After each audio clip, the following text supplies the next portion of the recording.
I am D.L. Hughley. Welcome to Uncertain. I don't know if I've ever had a job with somebody that I was in business with smoke weed openly on the job. Like, we usually have to sneak to do it, like it's very subversive. Who would you be speaking to? Who are you speaking of? We don't have human resources, obviously. This dude. And you know, it's the black dude that's worried about our image, not him at all. You know, I think it's art imitating life. So of course, King Charles, he doesn't visit here often, right? No. But he visited the country, and he said this. The U.S. Supreme Court Historical Society has calculated that Magna Carta is cited in at least 160 Supreme Court cases since 1789, not least as the foundation of the principle that executive power is subject to checks and balances. I always find it interesting how people from outside America seem to know more about our history, know about our, Magna Carta and Declaration of Independence than we do. Why do you think universally the entirety of the House stood up? Why do you think all of them, Republican and Democrats, stood up? You think that was like a message to Trump? Do you think they all felt like he's gone too far? Or do you think they were being just nice to the monarchy? No, I think they all sick of him. Yeah. And because after we whooped England's ass, it's amazing they would come and give us a history lesson a couple hundred years later. Because now you know how England gets us back? They send us one shitty reality show host at a time.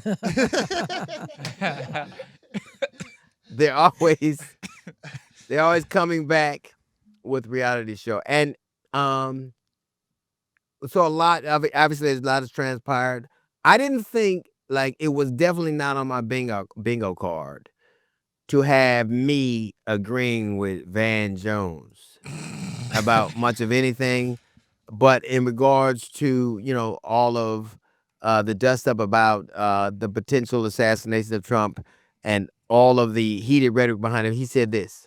I don't think that the Trump White House is going to get a great hearing from Democrats because he himself has been so inflammatory, so incendiary. I think once he decided to let the January 6th insurrectionists off the hook, Democrats just, I think, walk away from the conversation because that's actual violence. I agree. It's really hard to win a moral argument about who is kind of at the epicenter of all of this heated rhetoric when you released people and are trying to vacate the sentences of people who were the most violent perpetrators of January 6th. I think that we have a history of political violence. I think America has used violence at almost every turn for whatever reason. And there's little to no provocation. You could be Hank Aaron and you want to break a home run record. You could be somebody who moves into a house you hadn't previously lived in. You could be somebody who has a political affiliation you don't agree. You could be gay. You could be. We use violence like a Swiss Army knife. It goes with everything. But I don't think people who are arguing that the rhetoric is from the right or the left, like it's a new thing, are being. I think they're being disingenuous because violence, period, but political violence is American. It's more American than apple pie. Like, presidents have either been assassin or threatened to be assassin ever since we had a country. Like Andrew Jackson was the first president someone tried to assassinate. And the only reason it didn't work is because there was too much moisture in the air and the gun didn't work. And then Andrew Jackson whipped his ass with a cane. Now that's a president you can keep right there. Motherfucker, you tried to shoot. But there have been only 45 men who held the office of the presidency. There have been 4 presidents who were slain while in office. There had been 1 president that was shot in office. There were 2 former presidents that were shot, Teddy Roosevelt and Donald Trump. there have been multiple presidents or presidential candidates running for office who have been shot and killed. RFK was one of them. George Wallace. We had again Teddy Roosevelt, and of course Donald Trump. You can't be a president unless you have either actual attempts or credible threats on your life. I think that one of the arguments that the right is trying to make is he must be doing something right because somebody tried to kill him. They tried to kill Reagan because a dog told him. But Gerald Ford had 2 attempts on his life, one in San Francisco, one in Sacramento. Barack Obama had 13 attempts on it, credible 13.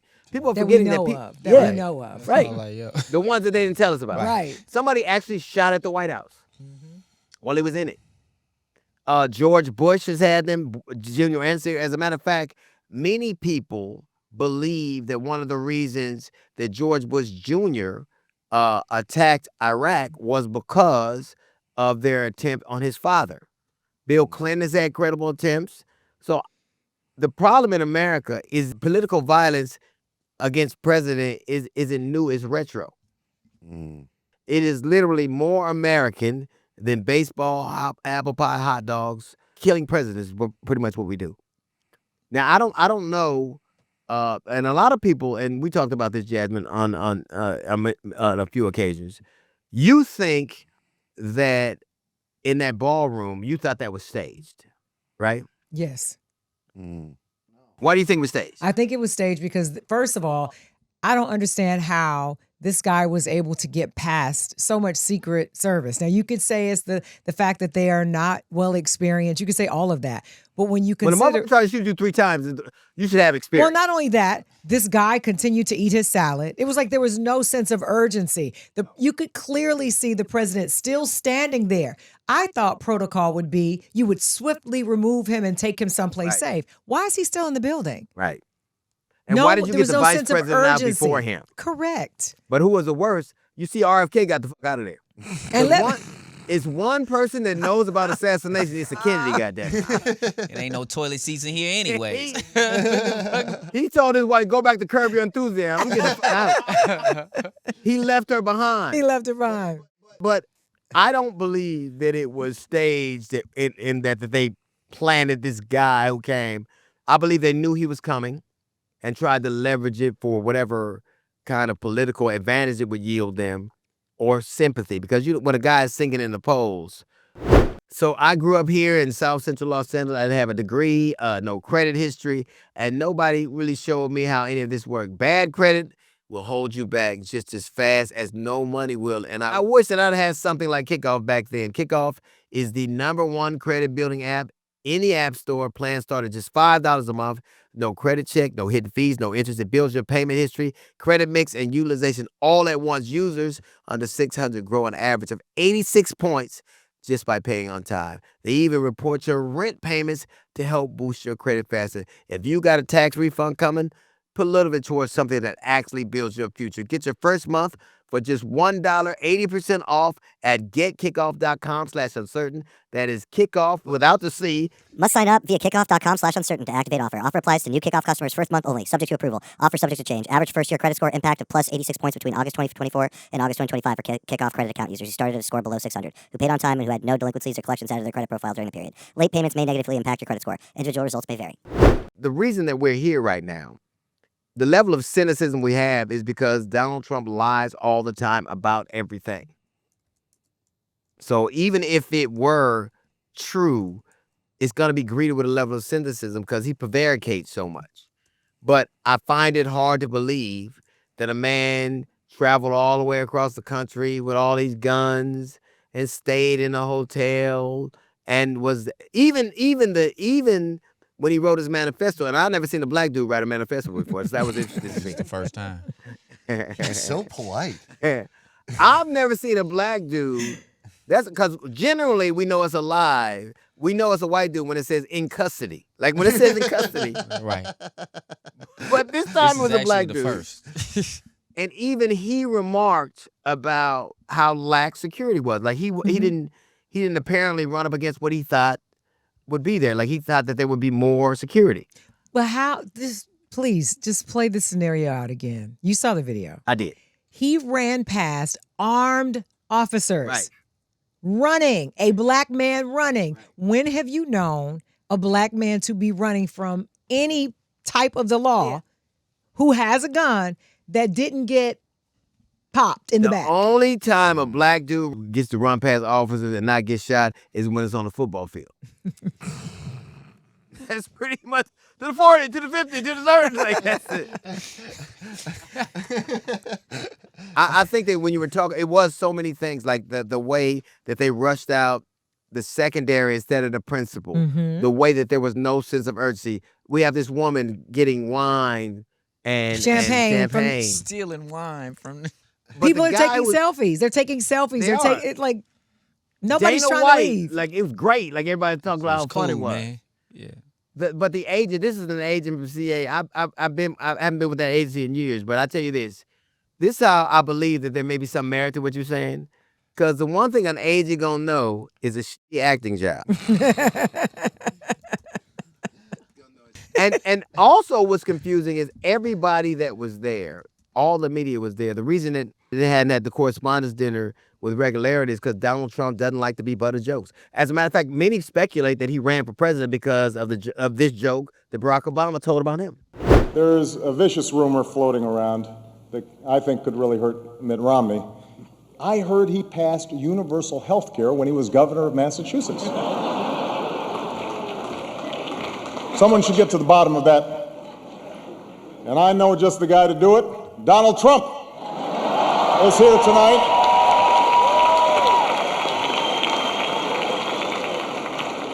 Now, I know that he's taken some flack lately, but no one is happier, no one is prouder to put this birth certificate matter to rest than the Donald. And that's because he can finally get back to focusing on the issues that matter. Like, did we fake the moon landing? What really happened in Roswell? And where are Biggie and Tupac? So they think that was the impetus for him running for president and always maligning Obama. But everyone in that building was somebody who bent the knee to Trump. Everybody. It was all hand-picked media. It was all people that were deferential to him. It was people that were beholding to him. The media has forfeited their right for objectivity. We don't believe you either. Yeah, that's Eugene Because either Daniels. they've either been bullied or co-opted into carrying a narrative that Trump wants you to. You wouldn't have been in that building unless Trump approved of you, and he wouldn't approve of you unless you were deferential to him. Well, if you remember, I'm pretty sure that there were a lot of people that he uninvited. I bet you Don Lemon wasn't there. No, I bet you Joy Reid wasn't there. Nope. No, not at all. If you were there, you were hand-stamped. Yes. Right. You were there April to be Ryan wasn't deferential to there. him. And I think that all of the media people that went after his, assault on the First Amendment, which is the tenet, the very, it is one of the tenets and the bedrocks of this country, and the right, of a free press being unabridged, and all of those people who are kind of bending the knee to that, and cowing to him, are the antithesis of the very vocation they're supposed to have. They're supposed to, the whole tell the truth, even if your voice shakes, the pen is mighty, all of that. But they were all there because he knew that they would do what he wanted them to do. That's it, right? I think those kind of people are as bad as all those shoe booty ass niggas that went to celebrate with him while he was celebrating Black History, while he was eviscerating it. You might as well celebrate it. We ain't gonna see it no more. Yeah. Well, even Donald Trump, by his own admission, right, allegedly told 60 Minutes that he held it up because he said, wait a minute, let me see what's, kind of want to see what's going on. So they didn't rush him out of there if they thought there was an active shooter? I think first off, you generally do not see in a war that many powerful people in the same room. Generally doesn't happen. And Lindsey Graham, he went on talking about we'll never have something at the Hilton again. Well, first off, how would you meet up with your gay lovers? That would be weird. And secondly, you act like it was the building. Here's how you know that we have a problem with it. As soon if this was sincere, it speaks more to the lack of empathy and the lack of humanity. Like, there were people in that room.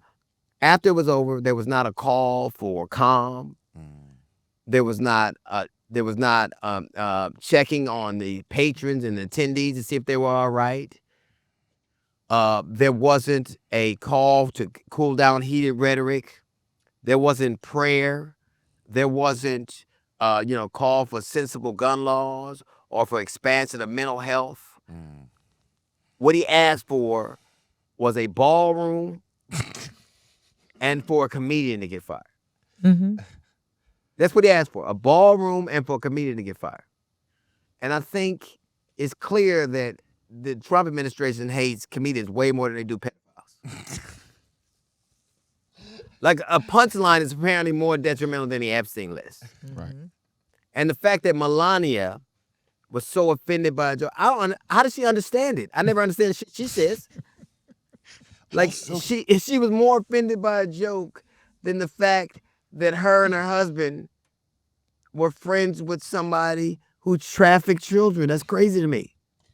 Also, the joke was made 3 days before it happened. It's Exactly. Like, what are you, the Minority Report of censorship? But it took her 3 days to understand it. So it's not like. But even But the they- lady, yeah, go ahead. didn't one of the ladies say, well, shots are going to be fired tonight? Yeah. They had Yeah, like yeah. real Tyler Perry, Yep. like, right. Caroline Leavitt talked about how for shots the are gonna be episode, fired. Like, everybody be careful. Yep. Shots going to be fired Yeah. tonight. Like, you like, It's gonna be hold on, why fired. you And talking then- like that? There will be some shots fired tonight in the room, so everyone should tune in. It's going to be really great. I'm looking forward to hearing it. And then her husband told a reporter, and said that, to be careful, watch yourself. And then they were having that report, and then it shut off. We are a very violent country. I think one of the things that has happened is if, in fact, there were that many attempts made on his life.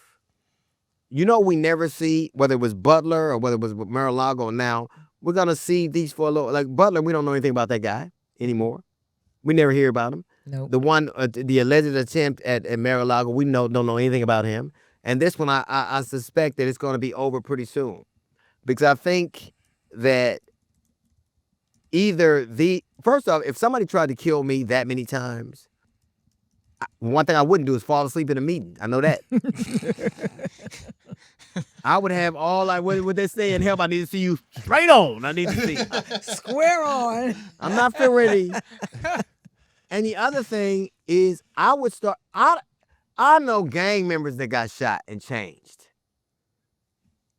This dude allegedly got shot, and then there were, various other attempts, and he's still the same. Mm-hmm. He's still the same. I have a problem believing that. But the other thing is, why is the attempt never to get at the root of what is happening, but always to blame? Like somebody said, well, it's only Republicans that got killed. Well, you tell it to the Kennedys. We've shot some of everybody. We're having a conversation about political violence when this president, not 2 weeks ago, got into it with the Pope for saying, blessed are the peacemakers.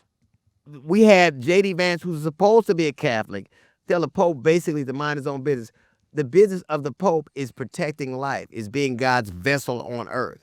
He has a vested interest in talking about lives and the sanctity of life and what constitutes biblical principles. You have a guy where you can't really have a legitimate argument about violence and what it means when you have a president that has mocked deaths, that has mocked, whether it is Rob Reiner, whether it's Robert Mueller, whether it's John McCain.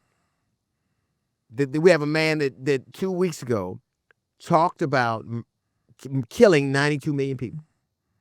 They openly joke and make light. You will have the Secretary of Defense, and they call it the Secretary of War, that talks openly about lethality and so the death permit. And we have a group of people who basically hate empathy, who have said that empathy is a weakness. And I have seen any number, and every time they talk to me about something, they'll talk about Hakeem Jeffries or AOC. None of them are the president of the United States of America. They're not. None of them are the leader of a party. This dude's not a leader of a party; he's the leader of a nation. And he has a propensity for saying some of those violent things, some of the most incendiary things. I've never seen a time when this man sought to bring this country together. Even at a time when he was shot, when that man, I don't know what healed faster, Trump's ear or Eric Kirk's heart. I really don't. But was the first thing he said, let's get together. He said, fight, fight. The first thing, everything is a marketing thing for him. And what I also find interesting is that when we read the manifesto from this young man, it didn't talk about political affiliation. It didn't talk about the war in Iran. It didn't talk about tariffs. It didn't talk about ICE. It didn't talk about DEI. It talked about rapists and pedophiles. And I don't know if you noticed, I'm old enough to remember when there was a time when violent threats or threats of violence being against the rapists and pedophiles was accepted. It was a part of American parlance. Every man in it with children would say, if somebody did something like that to my daughter or my child, you knew that it was under the table. It was tacitly accepted to make threats against people who are violent, who have been rapists and pedophiles. Go to prison, be a rapist and a pedophile. Even that subculture has an idea of what is acceptable. So that man didn't talk about Trump. I've never had a president have to say on TV, I'm not a pedophile. They can say, I'm not a crook. They can say, I didn't have sex with that woman. I'm not a rapist and a pedophile. Never been before. And rather than learning the lessons, we're trying to point. We are in a situation we are in right now because we have accepted things as a nation. Violence has always been accepted, but these predilections, this idea that a thing that we once said we would never do, we do now. Like I remember it used to be a time where if you did something to a child, this would happen. He was emotionally devastated when his young son was kidnapped and molested by this man, the boy's karate instructor. What happened next was either justifiable or just revenge.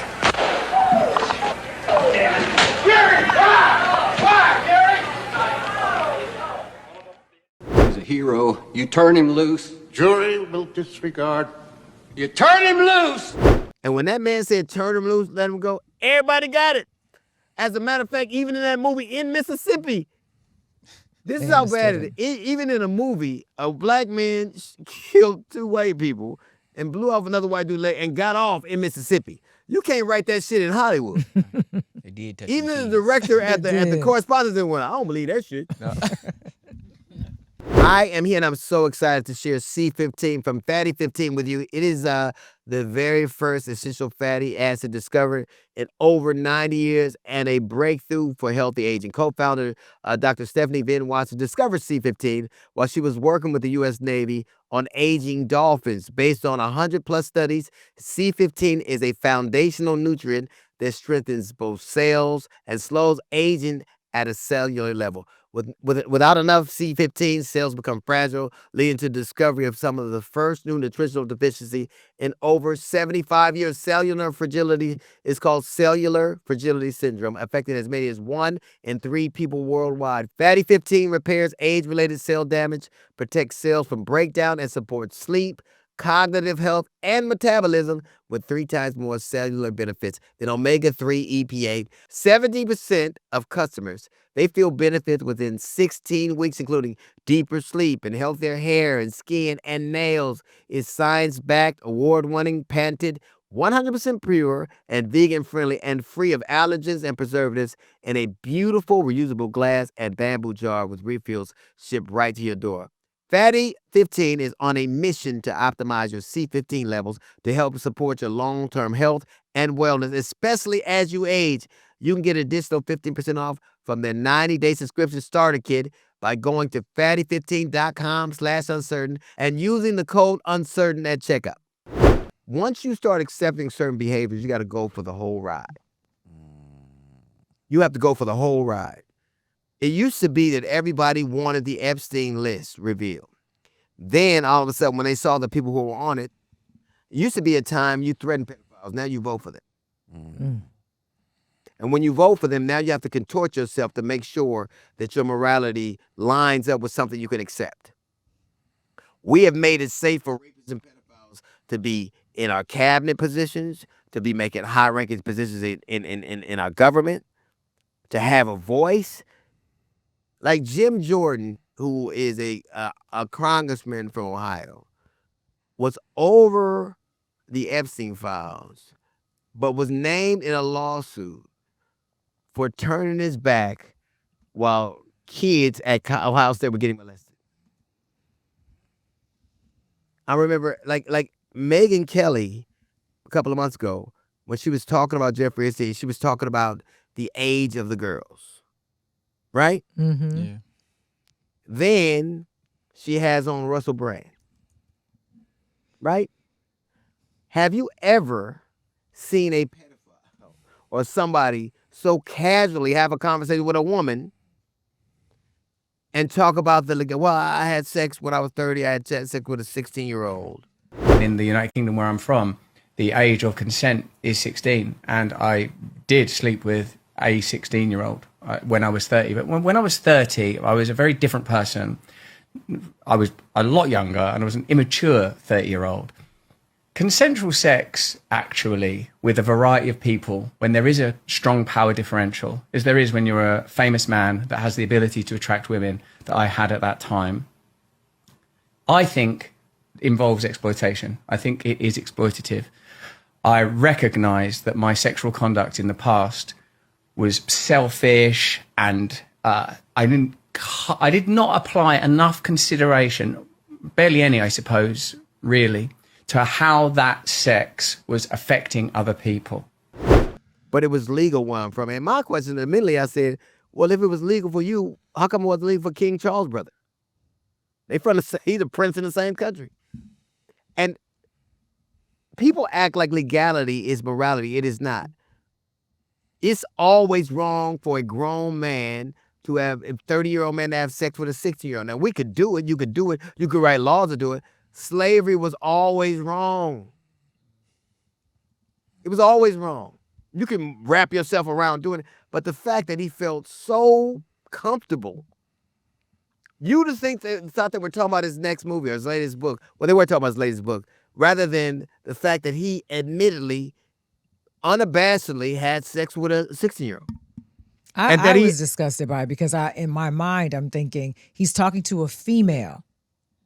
He's talking to a female, and he feels so comfortable, almost in an arrogant fashion of, yeah, I had sex with the 16-year-old when I was 30. I was a very different person. I was a lot younger. It doesn't matter. You were 30. Yeah. You know what I mean? And he felt so comfortable to say it to her, and she didn't clutch her pearls. She was basically like, oh. Yeah, because he knew it was safe to go to her. When a black 30-year-old man, some man, had sex with a 16-year-old girl, and he went to talk to a reporter, Gayle King, that shit went a lot different than that. I mean, even then, why are we? One dude, I had sex with her, I was so wrong. Well, I'm fighting for my life. Yes. I just want people to help me. Right. Robert. When he went on Piers Morgan, right? There was no recrimination. I honestly don't know that I could sit in a room with a dude who I knew had a predilection for having sex and trafficking. I don't know how I could be cordial to them. But he sat there and watched Russell Brand, who apparently went into court with a Bible. If you went into court with a Bible, wouldn't you at least know what that scripture was? Hold on, let me And why do pedophiles and rapists on the right hold Bibles so much? Are there rubbers in there? Damn. I mean, even then, it's insane. Yeah.